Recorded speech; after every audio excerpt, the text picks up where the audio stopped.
반갑습니다. 우리 방학이 본격적으로 시작됐죠.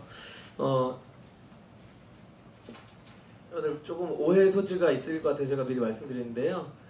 저희 총무님께서 군대 입대하지 않으십니다. 네, 머리 그냥 더워서 자르신 거거든요. 혹시 오해하지 말아주시기 바랍니다. 네, 오늘 처음 나오신 분들 계시다면 환영하고 축복합니다. 저를 꼭 만나고 오늘 돌아가 주시면 감사하겠고요. 오늘 새가족 7월 1주차 시작을 하죠. 우리 방학 중에도 또 새가족 교육 계속 진행이 되니까 여러분들 착오 없으시고 잘 참여해 주시면 감사하겠습니다. 우리 계속해서 여름 세미나 우리 광고가 나가고 있습니다.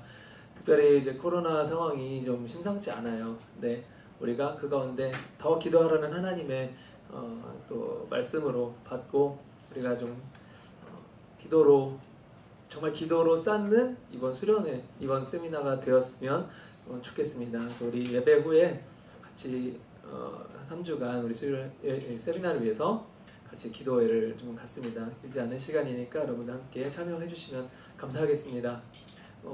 세미나에 앞서서 우리 온라인 단기 선교 진행되는데 우리 샤엘하고 또 몇몇 분들 음악 교육으로 우리 단기 선교 참여하니까 또 청년들 같이 또 기도해 주시면 감사하겠습니다. 바로 다음 주부터 이제 시작이 됩니다. 다음 주에 우리 청년대학교 예배 이후에 개회 예배가 진행이 됩니다. 또 인도네시아 지금 좀 심각한 상황이죠. 또 인도네시아를 위해서도 거기에 계신 우리 박기현 선교사님 위해서도 우리가 계속해서 좀 중보를 멈추지 않아 주셨으면 좋겠습니다. 오늘 말씀 보도록 하겠습니다. 우리 느헤미야를 통해서 회복해가는 개인의 성전된 이 삶의 모습, 그 여정이 오늘 벌써 20번째 시간입니다. 이제 6주 남았습니다, 여러분. 기대해 주시고요. 오늘은 그렇게 회복된 자들의 회복의 그 모습이 외형적으로 어떻게 나타나는지를 우리가 같이 나누면서 그 회복의 본질이 무엇인지를 같이 파헤쳐 보고자 합니다. 결론부터 말씀드리자면 영적 회복은 헌신이라는 모습으로 그 증거가 나타나게 됩니다. 어떤 것의 헌신이냐면 크게 물질 그리고 시간, 이 둘의 헌신입니다.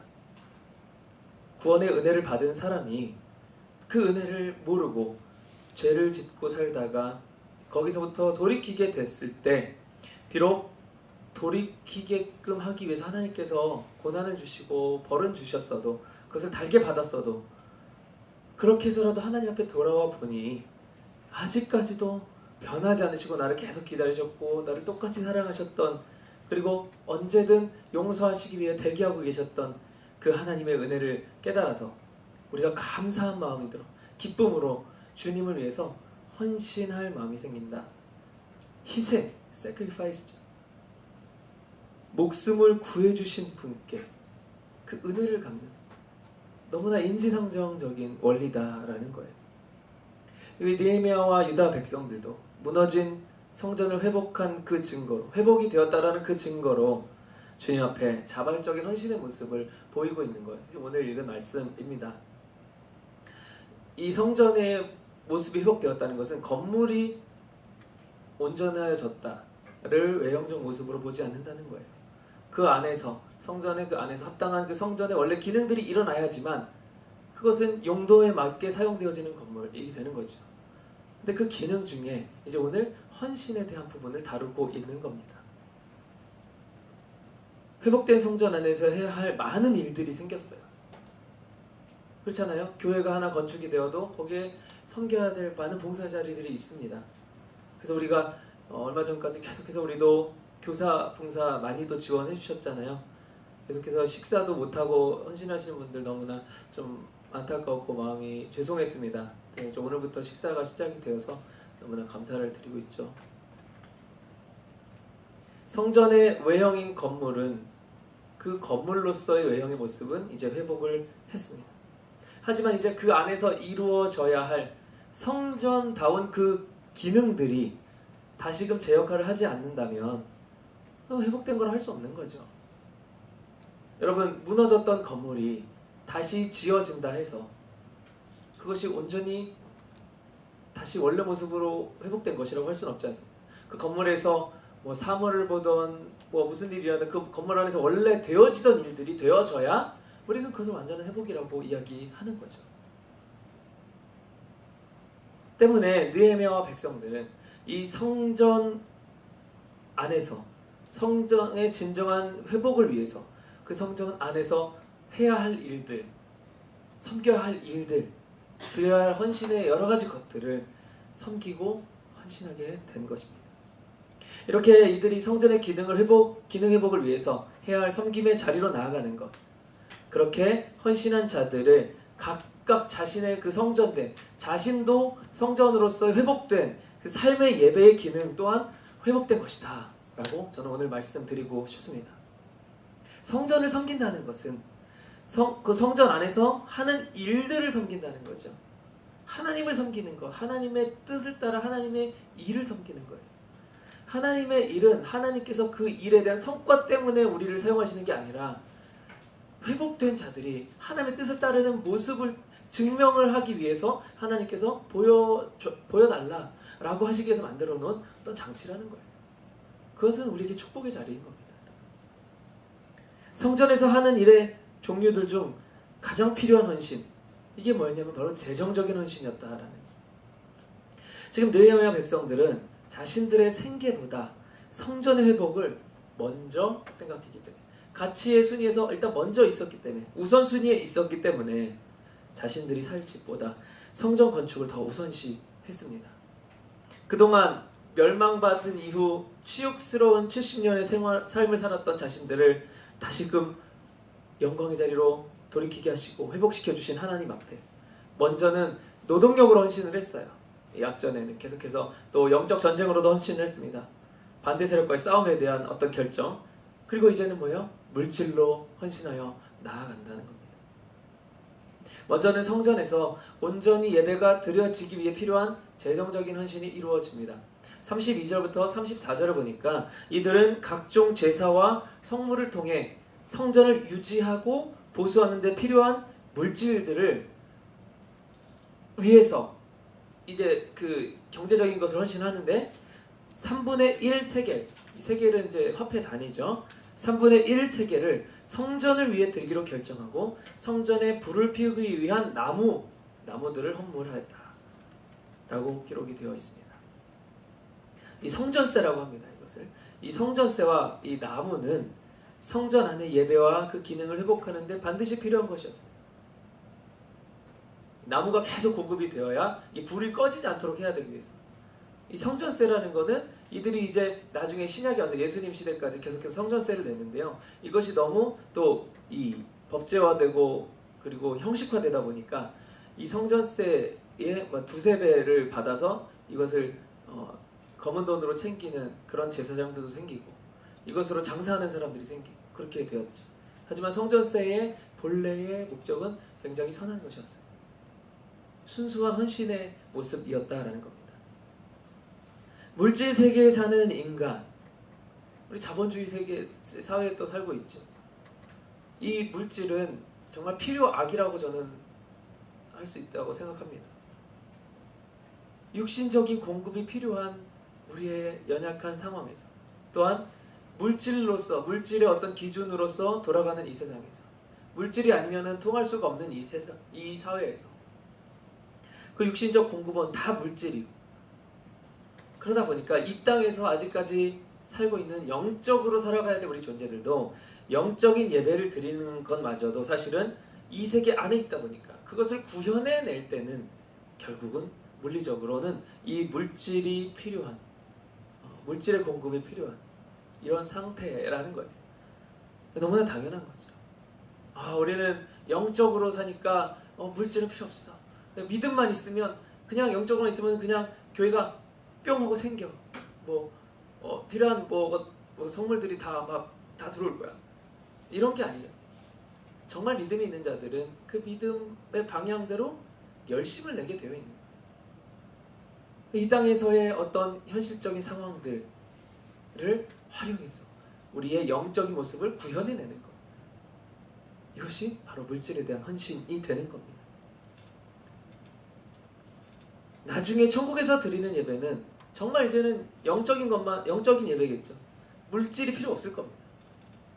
이 땅에서 드리는 예배는 영으로 드리는 예배지만 그 영의 예배를 물리적으로 표현하기 위해 육신적인 도구들, 육신적인 드림이 필요하다라는 거죠.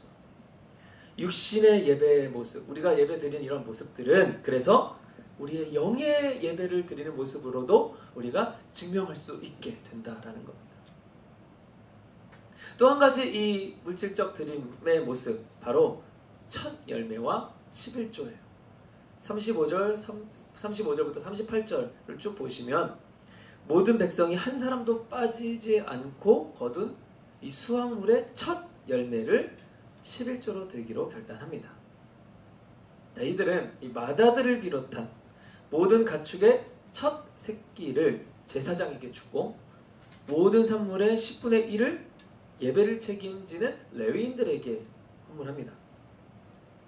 또 그렇게 11조를 받은 레위인들도 그 11조를 받은 11조의 10분의 1을 또 하나님께 드리게 됩니다. 첫 열매와 11조는 전부, all of them, 전부란 부분이 아니라는 거예요. 진정한 드림은 일부분이 아니라 전부를 드리는 거죠. 근데 우리는 앞서서 말씀드린 대로 이 물질 세계에 물질이 필요한, 물질적, 육신적 공급이 필요한 상태로 살아가기 때문에 어쩔 수 없이 우리 육신의 공급, 하나님만을 위한 것이 아니라 우리를 위한 공급 또한 필요한 것이 사실이에요. 그래서 실제로 이 물질을 전부 다 드리지는 못하죠. 하지만 내 것이 아니라, 나에게 주어진 모든 것이 내 거가 아니라 다 원래 하나님 것입니다.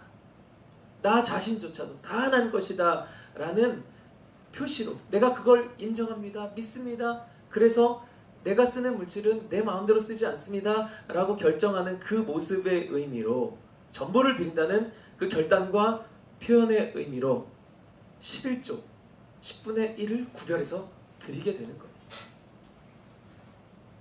그렇기 때문에요, 성경적으로 이 교회에서 드리는 11조 헌금은 사실은 이 풀타임으로, 그런 어떤 정말 자신의 생계를 위하지 않고 모든 것을 사역으로만 사는 그 사람들의 생계를 위해서 쓰여지게 되는 물질입니다.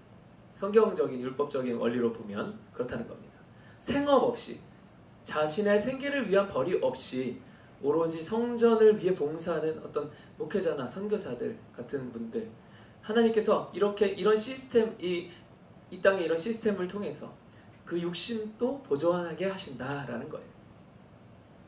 따라서 이 생업을 가지고 헌신하는 모든 믿는 자들은 원래 다 풀타임으로 하나님께만 드려야 되는 건데요, 그러지 못하니까 실제적으로 그럴 수 없는 것이라고 하나님이 아시기 때문에 10의 1, 10분의 1을 드리는 것을 통해서 그것을 표시하도록, 증명하도록 하는 거예요.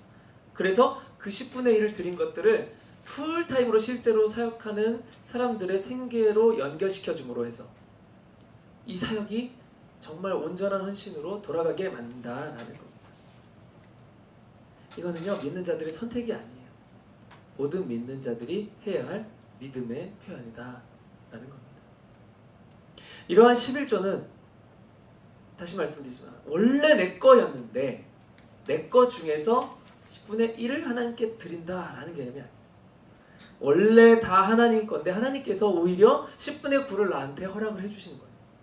우리가 타서 쓰는 거예요. 하나님이 우리 육신의 물리적 삶을 위해 허락해 주시는 것이죠. 이런 개념을 우리가 가져야 되는 것은 우리 믿음, 우리 신앙에 있어서 매우 매우 중요합니다. 이 우선권과 소유권이 명확해야 하나님께 드리는 것이요, 아깝다라고 생각합니다. 내가 이렇게 드리는 만큼 해서 받아내야지 하는 보상심리가 생기지 않게 되는 겁니다. 왜요? 원래 우리 게 아니기 때문에. 원래. 예전에 제가 어릴 때 이 김국환이라는 이 가수가 있었어요. 지금도 생존해 계시지만 그 예전에 옛날 그 트로트를 부르셨던 분인데, 그분이 불렀던 노래 중에 타타타라는 곡이 있습니다. 검색해 보시면 나올 거예요. 타타타. 거기에 이제 가사가 네, 이게 좀 터가 안 좋았어요. 뭐 이런 노래요. 네가 나를 모르는데 난들 너를 알겠느냐. 한 치 앞도 모두 몰라서 한다면 재미없지. 뭐 이런 가사인데 거기에 이제 이게 두 번째 소절에 산다는 건 좋은 거지 수지 맞는 장사잔소 알몸으로 태어나서 옷 한 벌은 건졌잖소. 뭐 이런 노래가 있습니다. 이게 사실 너무나 성경적인 것 같은 거예요. 우리 인생 자체가 이렇게 살아있는 것 자체가 이미 플러스라는 거예요. 물론 이 노래에서는 몸뚱아리 하나만 건재한 건 본전으로 얘기하지만 우리는 이 몸뚱아리 하나 건재한 것도 사실은 이득이라는 거예요. 왜? 우리는 영원한 형벌 가운데 빠지는 것이 노멀이었던 존재들이기 때문에. 우리가 이 개념이 확실하다면 우리가 지금 믿기 때문에 드리는 모든 헌신의 것들 아까울 수 있을까요? 보상심리가 생길 수 있을까요? 사람 앞에 하는 게 되면요 억울합니다. 우리 아까 교사분들 얘기했죠. 왜 우리 교사로 그렇게 헌신했는데 밥도 안 줘? 교회가 뭐 이래? 그거는 교회가 하나님 앞에 온전히 나아가야 할 부분인 거고요. 그렇게 헌신하신 분들은 하나님 앞에 내가 헌신했으면 되는 거예요. 내가 안 해드려도 되는 걸 해드린 게 아니라요. 구원받은 자들이 너무나 당연하게 해야 되는 모습들이기 때문에. 그럼에도 인간인 우리들은 서로를 축복하는 굉장히 귀한 사역하십니다. 잘하고 있습니다. 하나님께서도 그걸 당연하다라고 당연한 건데 당연하게 받으시지 않으세요. 너무 귀하게 받아주세요. 우리 그런 헌신들. 원래 내 거가 아닌 거예요. 우리는 가진 게 아무것도 없는 존재들이에요. 이러한 우선권에 대한 개념은요 마지막 39절에서 나타납니다.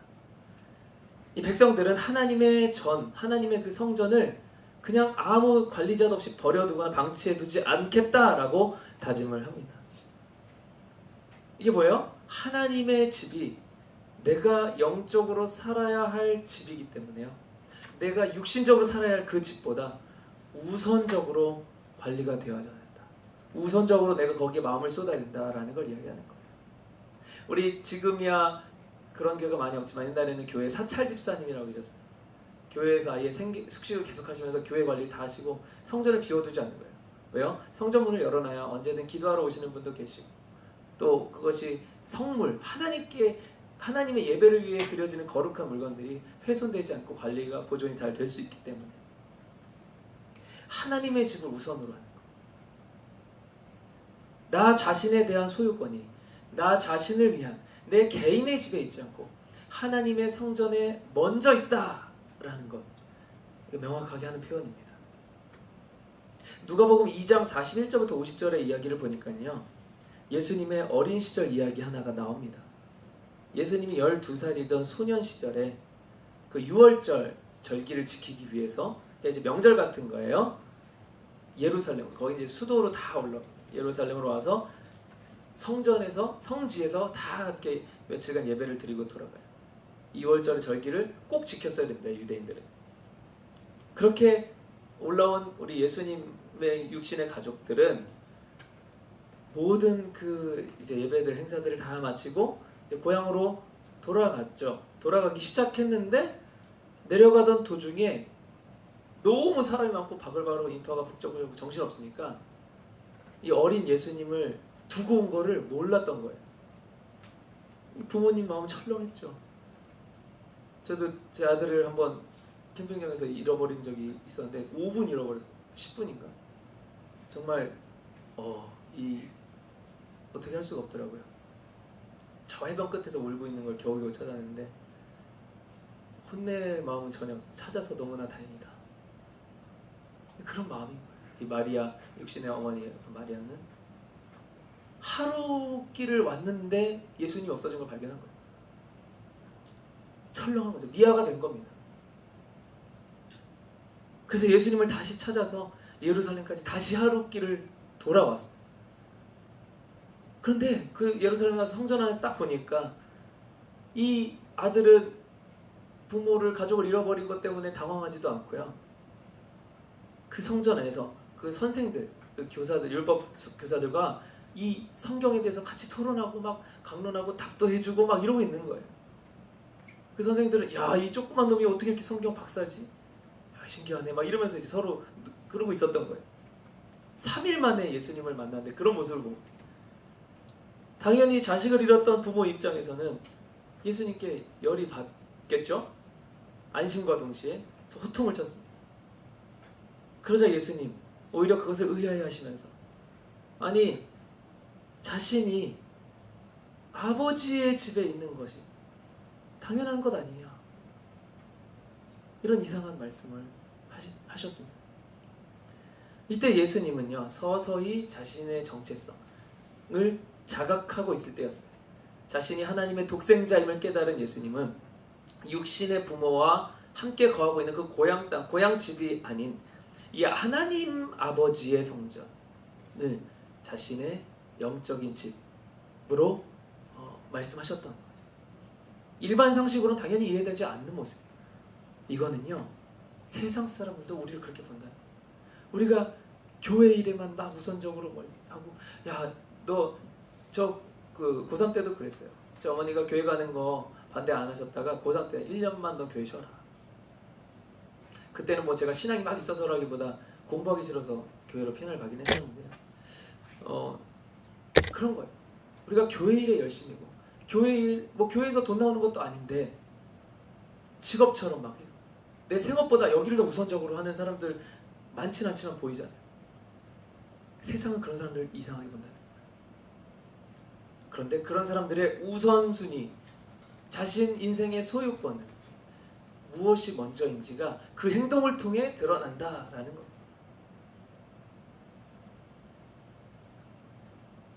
육신적 원리로 보면 이 모습은 당연히 세상적으로 이해가 되지 않지만요, 영적 원리로 봤을 때 오히려 예수님의 행동이 더 당연한 거예요. 근데 영적 원리로 보는 게 믿는 자들, 영적인 것을 믿는 사람들에게는 일부분이거나 선택이 아니잖아요. 우린 영적인 것으로 보는 게 맞다고 믿는 사람들이죠. 그러면 어떤 모습이 당연한 모습이겠느냐? 자명한 거죠. 육신의 것보다 영적인 것, 하나님의 것을 더 우선시하는 논리가 작용할 때 나타나는 모습이다라는 거예요. 우리가 우선시해야 할 집, 예배를 위한 집이죠. 바로 하나님의 영광을 위한 집입니다. 물론 여러분들의 가정, 여러분들의 뭐 학업, 일터 이런 곳이 그냥 거기에 이분법적으로 세상 쪽이다 이렇게 얘기하는 게 아니에요. 그곳에 있지만 하나님께 영적으로 나아가는 자들은 그곳이 바로 성전이 되는 거예요. 왜? 우리 개인의 삶이 성전이니까. 우리 참된 성전의 삶을 사는 사람이 있는 그곳이 나이트이던 뭐 어떤 환락가던 거기는 예배 장소가 될 수 있다. 그런데 이건 있습니다. 그런 데서도 우리는 예배하는 거니까 꼭 교회 사역 헌신해야지만 그래야 돼? 거기가 더 중요한 거지? 라고 생각하시는 분들은요, 이미 그 마음 가운데 교회가 우선되지 않는 거예요. 그게 어떤 이것을 핑계로 내 거를 먼저 찾으려고 한다라고 밖에는 볼 수 없는 모습인 거죠. 우리가 우선시해야 할 집, 그래서 예배를 위한 집이다. 실제로 예배를 위해 지어진 교회뿐만이 아니라 우리가 거하는 참된 성전의 삶으로 사는 사람들이 거하는 그 모든 곳, 예배함이 마땅하다라는 거예요. 믿지 않던 사람이 사는 집은 예배하는 집이 아니지만 그 사람이 믿음을 가지게 된다면 그곳은 장소가 변하지 않았어도 참된 성전이 될 수 있다라는 겁니다. 개인의 가정이 가족들의 안위가 아닌 하나님을 위한 곳으로서의 기능이 우선시되어야 돼요. 믿음의 가정. 원래 가정 자체가, 원래 하나님께서 만드신 최초의 1차원적 공동체인 가정이 하나님을 예배하기 위해 만들어졌다는 성경적. 우리 성전된 개인의 삶 자체도 예배하는 집이라는 건 마찬가지입니다. 우리 삶의 목적 또한 그래서 나 자신의 안위가 아니라 하나님의 영광이 우선시 되어야 하는 삶이다. 그렇게 되어야 함이 마땅하다라는 거죠. 이 39절의 모습은 우리 앞에 38절까지는 어떤 물질을 드리는 표현이었다. 이 39절 하나님의 집을 버려두지 않을 것을 다짐하는 것. 이것은 시간의 헌신을 이야기하는 겁니다. 여러분, 현대인들은 물질보다 시간을 헌신하는 것이 더 어렵죠. 물질이 어렵던 그 시대에는 물질이 전부를 드리는 거였어요. 그런데요, 물론 지금도 어려우신 분들 계시지만 보편적으로 지금은 물질로 때우자라는 식이 너무나 많은 거예요. 내가 헌금 많이 할 테니까 대신 교회에서 나 터치하지 마. 나한테 뭐 시키지 마. 이 공동체에 나 막 섞이긴 하지만 내 교회는 그냥 다닐 거니까.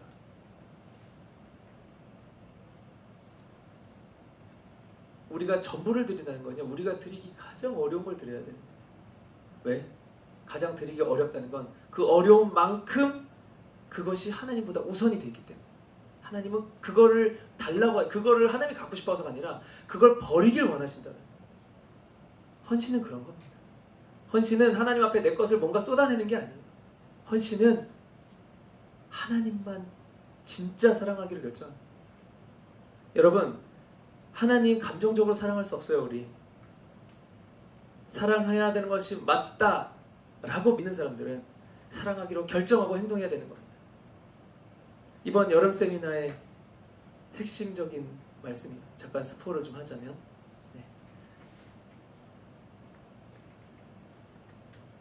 내 것이 아니에요. 하나님 것을 우리가 타서 쓴다라는 것. 시간도 마찬가지. 이런 모든 삶의 태도가 믿는 자로서의 드림이 있는 그 예배의 모습.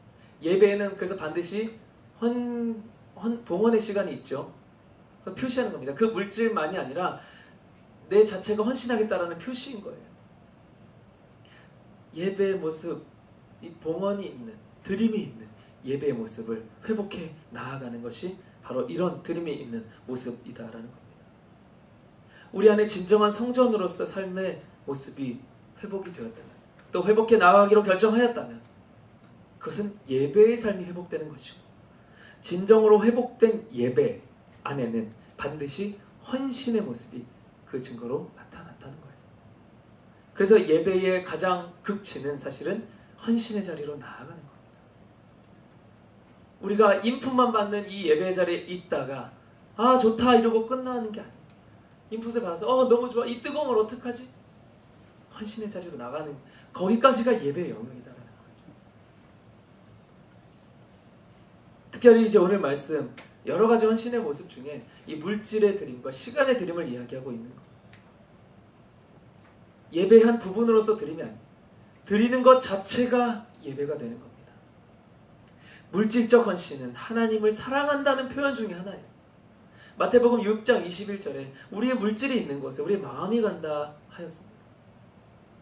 우리가 마음을 주는 곳에 우리의 물질도 주게 돼 있는 거예요. 뭐 이런 외형적 표현이 뭐가 중요해? 그런 허례허식이 뭐가 중요해? 마음이 중요하면 되지.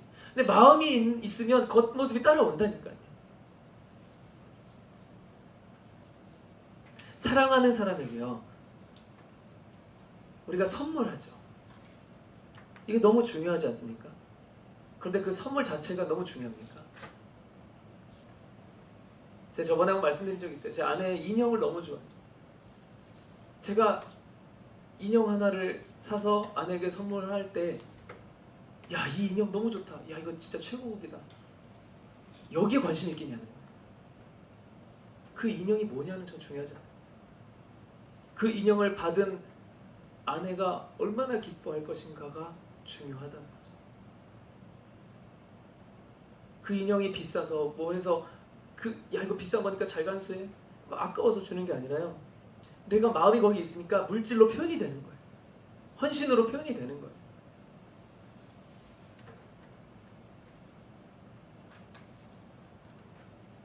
중요하다고 여기는 것에 내가 투자하죠. 같은 원리입니다. 그 마음이 우리를 구원하신 하나님께 가장 크게 표현이 되어야 함, 너무나 당연한 것 아니겠습니까? 그리고 그것은 하나님과 우리와의 관계가 회복되었다는 것을 증명해주는 모습이에요. 그리고 그 관계가 회복되었다면 하나님을 향한 이 멈췄던 예배의 열정도 회복이 되는 것이기 때문에 결국 이런 드림과 헌신, 성전된 예배자의 모습을 회복해가는 증거가 되는 것입니다. 여러분이 드리는 예배 가운데 반드시 이러한 드림이 있으시기를 축복합니다. 드림이 있는 예배야말로 참된 예배이고 성전된 우리 모두가 성전다운 그 기능의 예배의 참된 모습을 회복하는 증거로서 기쁨과 자발적으로 드리는 이 모습이 될 것입니다. 우리 그런 모습이 늘 나타나는 참된 예배자로서 회복된 삶을 사실 수 있는 저와 여러분이 될 수 있기를 예수님의 이름으로 축복합니다. 함께 찬양하고 기도하시겠습니다.